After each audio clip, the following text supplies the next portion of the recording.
everybody. We are here in Philippines right now. Everything has been set up.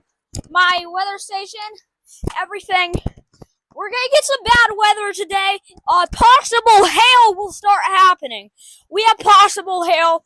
Make sure to check out the we have notices for possible hail, and these will be bad thunderstorms. We have lines of thunderstorms, and we also have a flood alert until Friday. So we have a big line of thunderstorms coming this week.